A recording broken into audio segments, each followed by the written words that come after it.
It's the Meatlock meet. You see the text, and in this one meet, I gotta say, if Devin the Brown Bear Clark had a little brother with a back neck soul patch, it would be Charles Johnson, aka Inner G. And quick shout out to our boy Brendan Pile. We know you're always repping Charles Johnson and those Missouri Meat Boys. And what can you say about Charles Johnson? I mean, all jokes aside, this dude has been looking pretty dang nice recently, right? I mean, he's won 7 of 8. He's 2-1 in the UFC, and that only loss was against Mohammed Makayev, who Tom Aspinall says is basically going to be the GOAT of his division. So to only have one loss recently and against such a tough guy like Makayev, I feel like the sky truly is the limit for Charles Johnson, who was a guy who had to pick up a lot of wins on in various promotions prior to getting his opportunity. And since getting it, he really has been capitalizing. Like the guy that just showed up most recently absolutely smoked Jimmy Flick. He absolutely smoked Zalgash Jamogulov, made Zalgas rage quit and retire. And I don't know, Energy just has really been putting together some great performances and doing so with a wide array of tools, right? I mean, it's not only he's just going out there to strike, he's not just going out there to grapple. Like this guy really does put it all together and mixes his martial arts quite nicely. And we like him in this one against Ode Osborne, who is 3-3 in the UFC. He's coming in most recently having just got absolutely slept by Tyson Nam. That was a fight where Tyson Nam was just kind of waiting for his window, just being very patient, and ultimately found the opportunity to counter and ultimately just slept Ode Osborne, sent him to the Shadow Realm, and did so quite decisively. So initially this was supposed to be Ode Osborne versus Denise Bondar, and we just think that Inner G is in too great of a position currently in his career to where he's going to make light work over Ode Osborne, as Ode Osborne is about plus 145, Energy minus 170. So what are your thoughts on this meatlock? How do you think Energy gets this one done for Pele and the boys? And is Ode Osborne going to survive 15 minutes? Yeah, no, this is a really good one. I'm very excited to see how this plays out.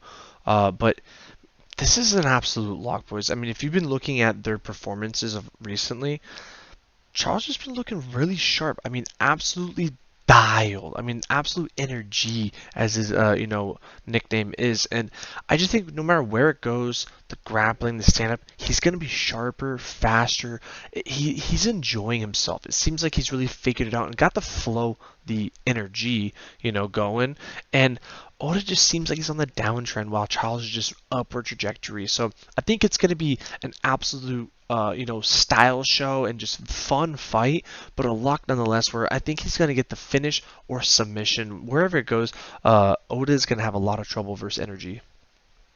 Yeah, seeing it the exact same way. Obviously, we just think that Johnson's just going to be too well rounded for Ode Osborne because Osborne's trying to go out there and put your lights out. I mean, he did that to Zaruk Adashev and had that nice finish over Jerome Rivera, but those guys are both pretty bad, and Energy, meanwhile, is quite good. So we're rolling with Energy in this one. We're going to be throwing down a nice 340. It's going to net 200, get us our 69th meat lock, and we anticipated getting our 69th meat lock last week on UFC Vegas 69, but Ass Kebab came through and just got absolutely skewered. So we're going to have to make up for last week's affair and get the 69th meat lock at UFC Vegas 70. So a different plan than what we anticipated, but nonetheless should be an easy work victory for Charles Energy Johnson.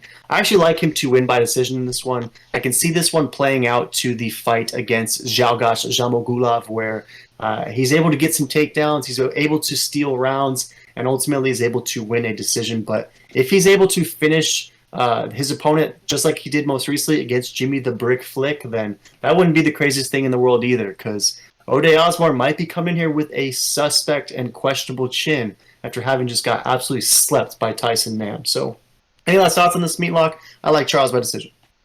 Yeah, I like Charles by decision or KO personally, but I don't know. I just he's gonna win it either way. Submission, KO, decision. They're all probably very doable. This guy's really looking sharp, so this should be easy lock. But throw in the comments, you riding with the meaties, or are you taking Oda?